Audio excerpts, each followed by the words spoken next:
Alright folks, we're back on this 93 Softail. Finally got some primary parts back in. So first thing we're going to do is finish up the primary on the left side, put the clutch and all that good stuff back together, oil in it. Then we're going to do some oil lines.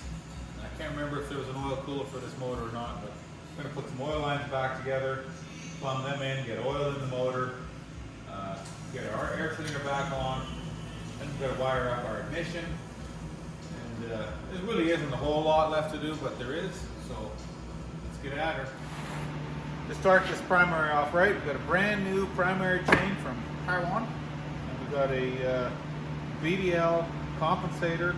It's not really an eliminator, but it's a compensator with far less moving parts. And we've got a Rivera Pro clutch. I really like the Rivera Pro clutch because it doesn't add a whole lot of pressure to your clutch lever, but your plates are about 2.5 times as wide as your factory plates, which really helps you put the power to the ground. You can see how wide these plates are. They work really good and last forever. Right now that we got our camera set up and working, to start this primary off, we'll got to press out the old stock clutch, which is just a clip on the back. Press it out with a bearing, put a new bearing in, and we're going to press in the Rivera Pro clutch hub. Now you got your new hub from Rivera pushed in there. I'm going to flip this over. Make sure you put your brand new retaining clip back on there. Make sure it's seated up properly. You're going to install your basket, hub, and compensator with your chain all in one piece. It'll make it a lot easier to line it all up. We're going to loosely tighten up our compensator, which is regular thread, and our clutch hub nut, which is left-hand thread. You're going to want to make sure your chain is slid in or out all the way on its sprocket. Then you're going to measure off the face of the inner primary half and make sure that your chain is running straight. For older bikes, if your primary chain doesn't touch the bottom case, you can use this locking tool here to tighten this up once you've got everything lined up. You're going to put some red Loctite on the nut for your compensator. Spread it around evenly on the threads.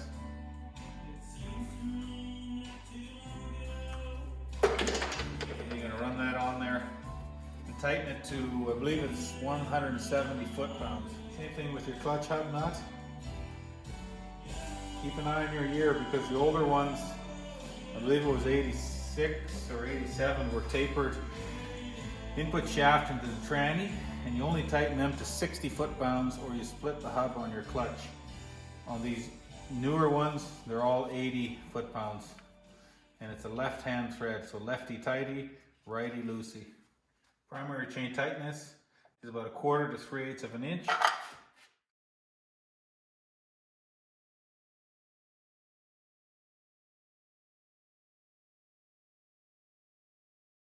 Now we're going to stack our plates on our Rivera Pro clutch. Basically, when you pull them off, put them back on the way they come off. Take your first steel plate, slide it right on there. You want to take all your fibers. You never ever want to take a wet clutch and put it together dry. So you take all your fibers, and if you're using ATF in your primary, soak them in ATF. You'll see it when you're laying the disc in there that it's full of oil. I should say that your first steel disc that you slide on is about twice as thick as your other steel discs. It's very important that you put that one on first and not one of the other ones. End with the steel disc. Then you're going to be putting your pressure plate on over top of your steel disc. Personally, I like to put just a small dot of red Loctite on all 4 studs.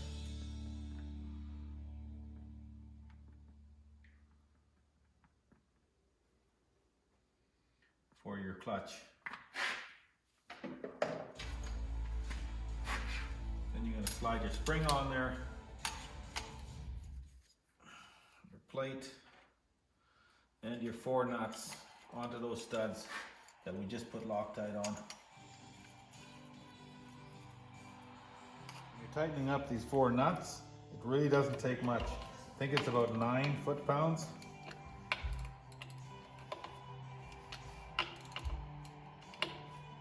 And then you're going to take a pair of pliers and fold these tabs over, and that'll hold those nuts from coming back out. You read your instructions when you set these clutches up. Take a straight edge, and you got to make sure that the center of your diaphragm spring is raised higher than the outside edges. But just read your instructions. Very important. This is a brand new clutch, so it's good. Clutch. The diaphragm plate is the same plate that you thread your adjusting screw into for your centering rod on your clutch. So we're just going to run that in loose until we get our clutch cable back together, and then we'll set up our clutch later on. Now we're going to get a gasket and put this cover on. So now you're going to put all your covers in for your bolts in for your primary cover, and don't tighten them up too much. We're going to tighten them up later. Up these bolts, you want to start in the middle.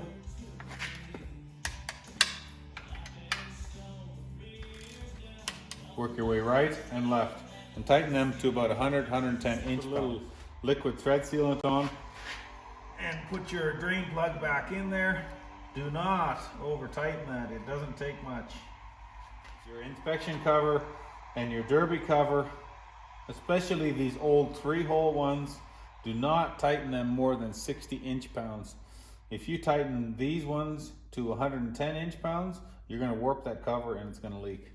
So 60 inch-pounds on your inspection and your derby cover. And we're not going to put our derby cover on yet because we've got to put oil in here and adjust our clutch later on. Now we're going to put our front forward control mount back on and hook up our shifter linkage. 3 bolts that go through your plate here. Make sure you put some Loctite on those when you run those back in the frame. This is your kickstand bracket. It's got 4 bolts that hold it to the forward control mount. On the front 2 bolts, there's going to be a bracket that hangs down like this, and that bracket will have the spring that attaches to here on your kickstand. So now we're going to put our oil filter mount back on. The only modification we're going to do to this one is just cut this one line off. It's the inner one. I'm going to cut it off at the elbow so we can put a rubber line on from here to the pump. Now, you want to make sure you replace these seals that are in behind these nuts. It's a compression seal. You can get these new ones with clips inside of them from Harley or anybody like James or Cometic.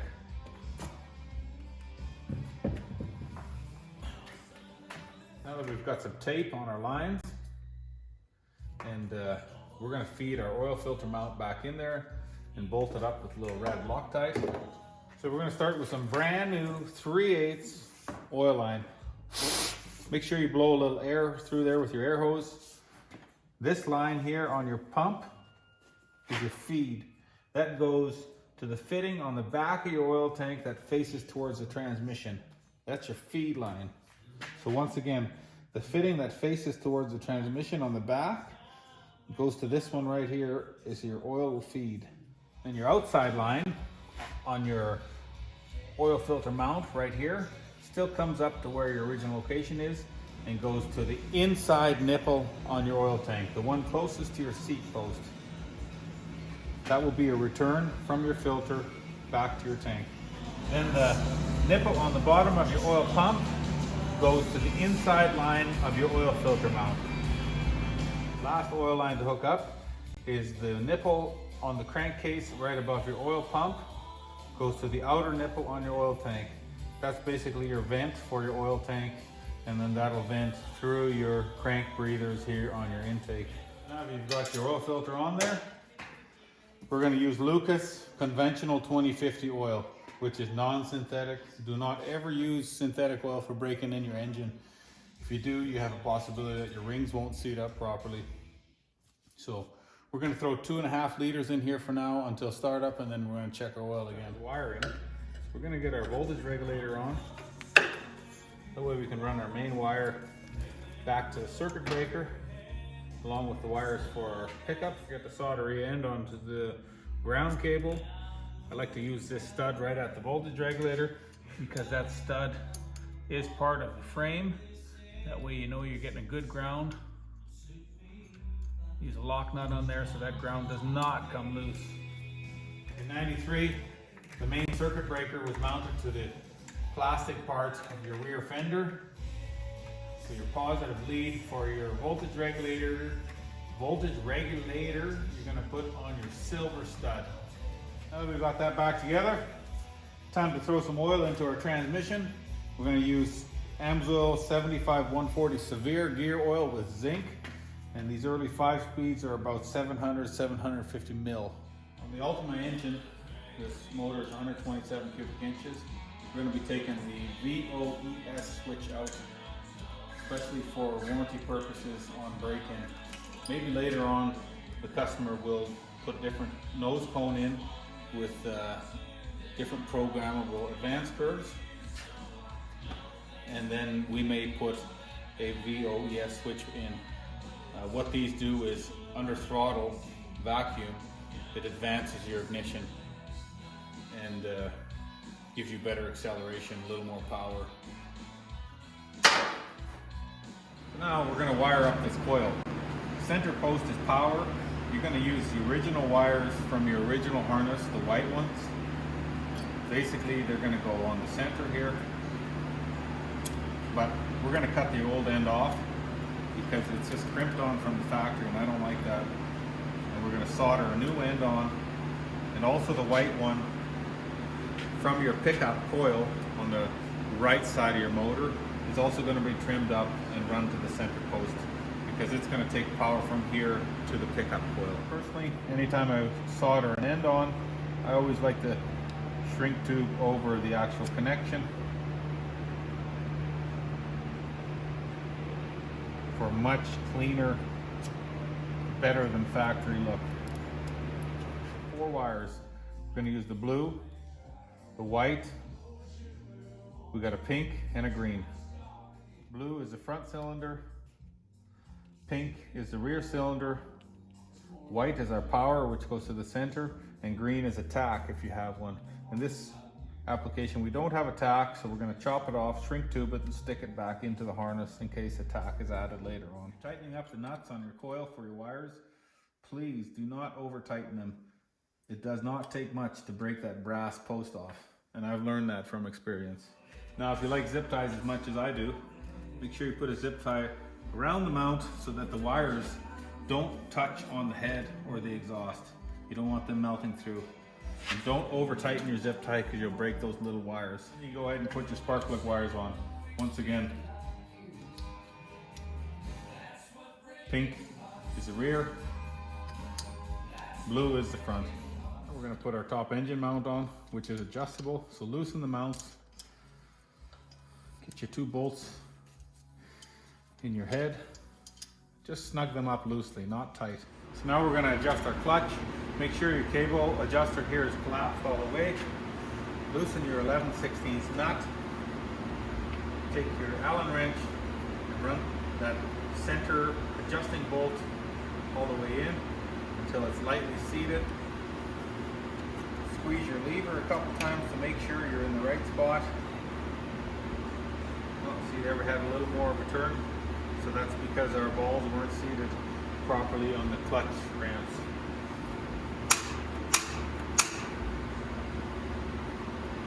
See, now we're staying in the same spot with our Allen key. You know you've got your centering bolt set properly. Back it out 3/4 to 1 full turn. And then take like a wrench like this,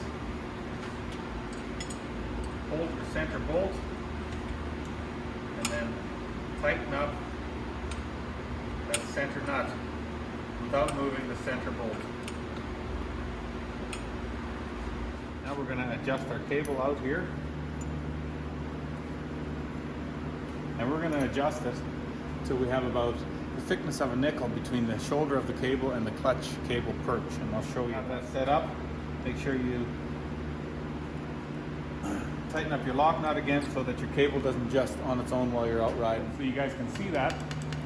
When you pull in your clutch lever, you just pull back on your cable, and right here you want about the thickness of a nickel or a dime between the cable shoulder and the perch.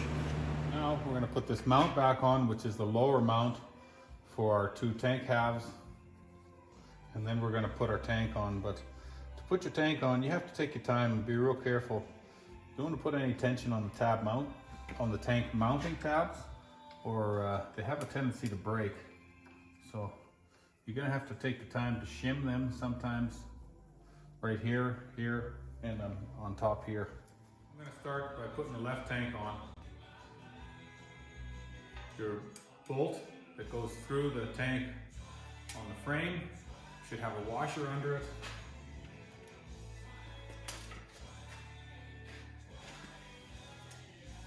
And you're going to have two different bolts. The bolts going into the backbone on your frame are a National Fine. And the two bolts on your front mounts are just a normal coarse thread bolt.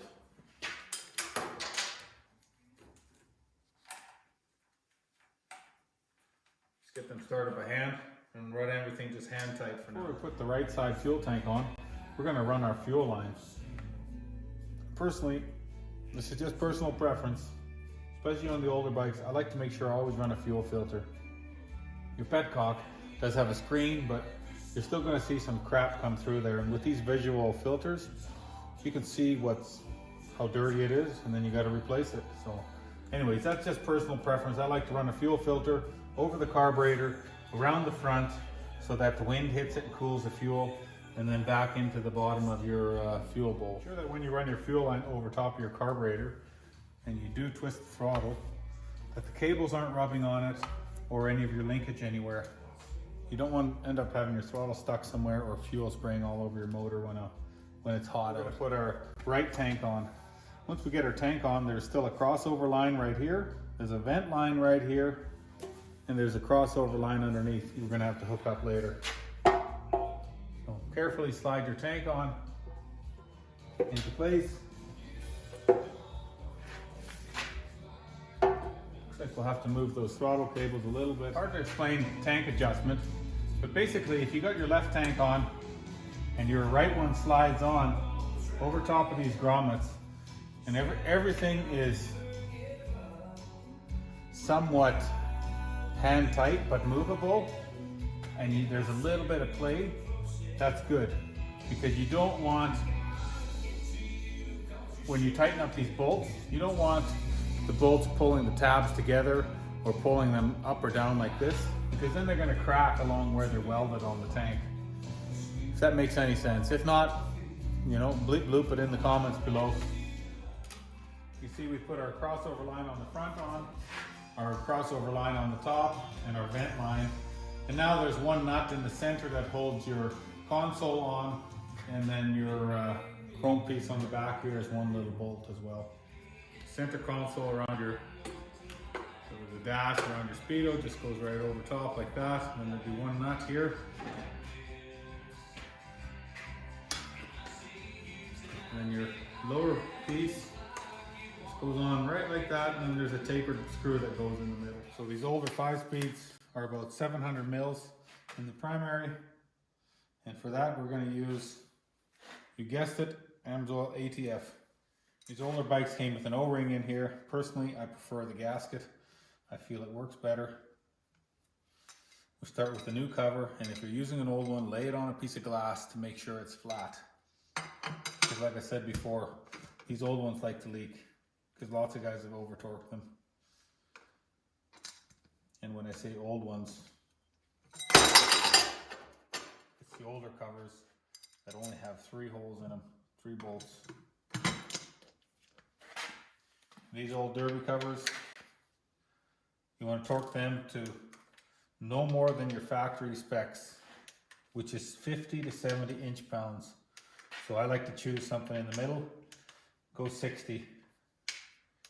They're probably gonna sweat a little bit, but if you over torque them, they're gonna leak and they're gonna pour. All right, that's the end of the video for now. I know you guys are waiting for me to fire this old girl up, but we're still waiting on a very special exhaust system that should be here real soon. And then we're gonna finish up starting this bike, and then we're gonna have to jet the carburetor. So thanks for watching up until now on this 93 Softail Custom. That's it. I'm gonna clean up the lift, clean up some parts and bolts on the bench, and we're gonna get on to this afternoon's next project. Have a good night, guys.